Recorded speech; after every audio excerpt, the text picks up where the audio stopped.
हुकूमत इस वक्त कितना पुरएतमाद महसूस कर रही है? अमजद अली खान न्याजी साहब पाकिस्तान तहरीक इंसाफ के सीनियर रहनुमा हमारे साथ मौजूद हैं, ज़रा उनसे इस बारे में कुछ सूरत हाल पर बात करते हैं। अमजद साहब, बहुत शुक्रिया प्रोग्राम के लिए, आपने वक्त निकाला। सबसे पहले अमजद साहब, जो बनी गाला में बड़ी अहम मुलाकात हुई है, ये तीन चार अहम तरीन शख्सियात के दरमियान हुई है, इसके बाद हुकूमत के एतमाद में इजाफा हुआ है या घबराहट में इजाफा हुआ है? बिस्मिल्लाहिर्रहमानिर्रहीम। अरबाब इमरान खान जो है ना, वो एक ऐसी शख्सियत का नाम है जिसमें दो बातें नहीं है। एक, उसने जिंदगी में हार नहीं सीखी, एक उसने कभी जिंदगी में घबराना नहीं सीखा। अच्छा। वो हमेशा अल्लाह ताला की जात पे उसका यकीन है और वो समझता है कि पाकिस्तान की अवाम उसके साथ खड़ी है और खड़ी रहेगी। और जिस तरीके के साथ आपने देखा होगा कि पिछले कुछ दिनों से जितनी बड़ी तादाद में लोगों का बाहर आना और इमरान खान के साथ यकजहती करना, ये हालात कहीं और जा रहे हैं। लोगों की समझ में, शायद मैं एक सियासी तालिब इल्म होने की नाते में एक बात आपसे कहूँगा। अरबाब, मैं सियासी जिंदगी में मैंने एक नई लहर देखी है लोगों के अंदर, जो जुनून जिसमें बढ़ता जा रहा है और वो इतना तेज होता जा रहा है कि मैं समझता हूँ कि आने वाला वक्त जो है वो आपको इस बात की जो है ना, वो पूरी तरह आप अदराक होगा कि होने क्या जा रहा है। ये बात कहीं और चली गई है। अच्छा, तो ये अमजद साहब, आज ये जो कुछ सिंध हाउस में हुआ, उसके बाहर जिस तरह आप लोग, आपके कारकुनान दरवाज़ा तोड़कर अंदर दाखिल हुए, ये इस पूरे ऑपरेशन को कौन लीड कर रहा था? ये किसकी हिदायत पर ये लोग आए थे? इसमें ज़ाहिर 2 MNAs भी शामिल थे। ये खुद से तो जमा होकर नहीं आ गए होंगे, किसी ने इनको कहा होगा ज़रा जाओ सिंध हाउस जाओ, नारेबाजी करो, जो लोग अंदर हैं उनको थोड़ा डराओ धमकाओ ताकि उन पर थोड़ा प्रेशर तो पड़े। अरबाब, शायद आप लोग ये मानेंगे नहीं, लेकिन मैं आपको एक, जो लोगों की जज्बात है ना, आप उनके दिलों को खोल के देख नहीं सकते। हर एक MNA जो इमरान खान के साथ खड़ा है और जो वर्कर जो इमरान खान का वर्कर था, और आम आदमी, आम लोग, उनका बस नहीं चल रहा कि जो मुनरफ अरकान असम्बली हैं या जिन्होंने अपना ज़मीर बेचा है या उन्होंने अपनी एक सियासी मंडी पे अपने आप को फरोग किया है, उनके खिलाफ जो पब्लिक में रिएक्शन मैं देख रहा हूँ।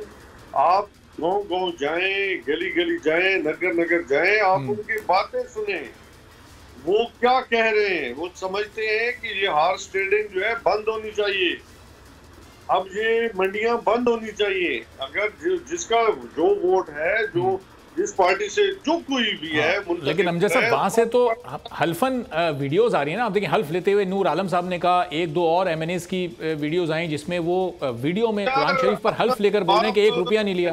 आप सुने ना, क्या ये पाकिस्तान तहरीक इंसाफ, इनके जो असूल ज़ाब्ते हैं, अगर ये इतने ही बड़े मतलब समझते हैं कि हम बड़े असूल वाले हैं, तो सबसे पहले इनको इस्तीफा देना चाहिए। इस्तीफा दे के फिर इलेक्शन लड़ के किसी भी पार्टी पे फिर इनको आना चाहिए हाउस के अंदर और अपना वोट कास्ट करना चाहिए। अगर ये पाकिस्तान तहरीक इंसाफ के टिकट पे लड़ के आए हैं, तो फिर जो आईन कानून अखलाकी जिम्मेदारी हमारी है, वो यही कहती है कि आप पार्टी हट के बाउंड हैं। हाँ। चाहे वो तो चले अमजद साहब, ये तो इस्तीफा नहीं दे रहे, इमरान खान साहब इनको पार्टी से क्यों नहीं निकाल रहे? वो इन तमाम लोगों को जिन्होंने पैसे लिए हॉर्स ट्रेडिंग में मुलविस रहे, पार्टी से निकाल दें। देखो, जो आज इन्होंने कल इतराफ किया था कि सिंध हाउस में ये छुपे हुए थे, उनके खिलाफ जो हमारी लीगल टीम है वो पूरा रेफरेंस तैयार करेगी और वो रेफरेंस जो है सुप्रीम कोर्ट में जाएगा और ये एक ऐसा काम होने जा रहा है, इंशाअल्लाह ताला ये तारीख याद रखेगी कि इनका पाला किस पार्टी से पड़ा है और इनका वास्ता किस लीडर के साथ पड़ा है।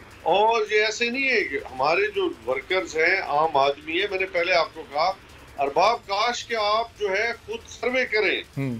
आप आज फैसलाबाद के अंदर देखें, आज आप मुल्तान के अंदर देखें, आज आप पेशावर के अंदर देखें, आज कराची के अंदर देखें, आज वो जहाँ पे इनकी कॉन्स्टिट्यूएंसी है, इनके लिए सोशली वहाँ पे आप फिरना। तो अमजद साहब, एक तरफ हुकूमत इनके खिलाफ रेफरेंस लाने की तैयारी कर रही है, सुप्रीम कोर्ट जाने की तैयारी कर रही है, और अभी जो हमने दिखाया शेख रशीद साहब 20 मिनट की प्रेस कॉन्फ्रेंस में 8 बार दरखास्तें कर रहे हैं कि आप वापस आ जाएं, आपको कुछ नहीं कहा जाएगा। तो हुकूमत कंफ्यूज क्यों है? सुप्रीम कोर्ट जाना है, रेफरेंस लाना है, या इनको वापस बुलाना है? अरबाब, पहली बात है कि कंफ्यूज बिल्कुल नहीं है। शेख साहब चूंकि उन्होंने पहले एक बात की है खुद आपके बयानिए में कि उन्होंने कहा मैं इस पार्टी से ताल्लुक नहीं रखता, लेकिन मेरा मशवरा है कि अगर आप इज्जत बचाना चाहते हो तो वापस आ जाओ। आपको मतलब इसी में आपकी भलाई भी है, इसी में इज्जत भी है, वरना आपकी इज्जत बचाना मुमकिन नहीं रहेगा। ये आसान बात नहीं है, क्रॉस करना है। ये आग से खेलने के मुतरादिफ है कि वो पार्टी रूल्स की वायलेशन करे, कॉन्स्टिट्यूशन की वायलेशन करे। सही। तो इस बार खान साहब ये फैसला क्यों नहीं कर पा रहे? अगर सबूत उनके पास मौजूद हैं, लिस्ट अगर उनके पास मौजूद है, किसको कितने पैसे दिए गए, लोग बकौल उनके लोगों ने खुद उनको आकर भी बताया, अभी तक इस पर खान साहब ने कोई पैसा नहीं दिया। खोड़ो साहब बहुत शुक्रिया आपके प्रोग्राम के लिए आपने वक्त निकाला। खोड़ो साहब ये इस वक्त सूरत हाल, ये सिंध हाउस में जो कुछ हुआ, आप लोगों ने भी उसका रिएक्शन मुख्तलिफ शहरों में फिर शो किया, हालात किस जानिब आप जाता देख रहे हैं? ये अगले 1-2 रोज में कोई बड़ा खुदा ना खास्ता तसादुम तो नहीं होने वाला? देखिए, एक तो थोड़ी सी आवाज आपकी कट रही है, आवाज कट रही है। क्या ये मुमकिन है कि आप मुझे दूसरे नंबर पे फोन करें? चलें, आपको दूसरे नंबर पे हम कनेक्ट करते हैं ताकि आपको आवाज आ सके। इस दौरान जरा अभी जो खान साहब को मैंने शॉट दिखाया, अमजद अली खान साहब से मैं ये सवाल पूछ लूँ। अमजद साहब देखें, खान साहब की तो तारीख रही है, जब उनकी पार्टी में किसी ने हॉर्स ट्रेडिंग की, उन्होंने फौरन 20 लोगों को निकाल दिया। तो ये जितने भी लोग हैं, ये तो इसमें कुछ आज़ाद कैंडिडेट से, कुछ दूसरी पार्टी से आके आपको ज्वाइन किया था, इनको निकालने में इतनी मुश्किल खान साहब को क्यों हो रही है? वो पुराने उसूल नज़रियात खो गए कहीं, या हुकूमत जाने का डर है? अरबाब खान साहब, पहले मैंने आपको कहा कि उनते आती जाती रहती हैं, लेकिन नजरिया और सोच कभी बदलनी चाहिए नहीं और न बदली जा सकती है, क्योंकि इसी नजरिए की बुनियाद पे आप सफर करते हैं जिंदगी का। सीटें भी आती हैं, चली भी जाती हैं, हुकूमतें भी आती हैं, चली भी जाती हैं, लेकिन असूल जो होते हैं ना, वो कभी मरते नहीं है। मैंने पहले आपको कहा कि हमारी जो टेक्निकल टीम है, जो हमारी मशावरती टीम है लॉ के हवाले से, वो पूरी तरह वो तैयारी कर रही है और वो रेफरेंस दाखिल करेगी। ठीक है, नहीं साहब, वो तो रेफरेंस की तैयारी कर रही है। हुकूमत और जमात अभी चाहती क्या, पार्टी चाहती क्या है? ये लोग वापस आ जाएं, ये नाराज लोग, या फिर ये वापस ना आए, इनके खिलाफ कानूनी कार्रवाई करनी है? पार्टी का स्टांस क्या है? पार्टी बिल्कुल, मैंने आपको बताया कि रेफरेंस दाखिल करने जा रही है। अच्छा, और इस दौरान अगर इनमें से कोई वापस आना चाहे, कोई 1 या 2, तो फिर उसके खिलाफ उसको माफ कर दिया जाएगा, पार्टी में ले लिया जाएगा?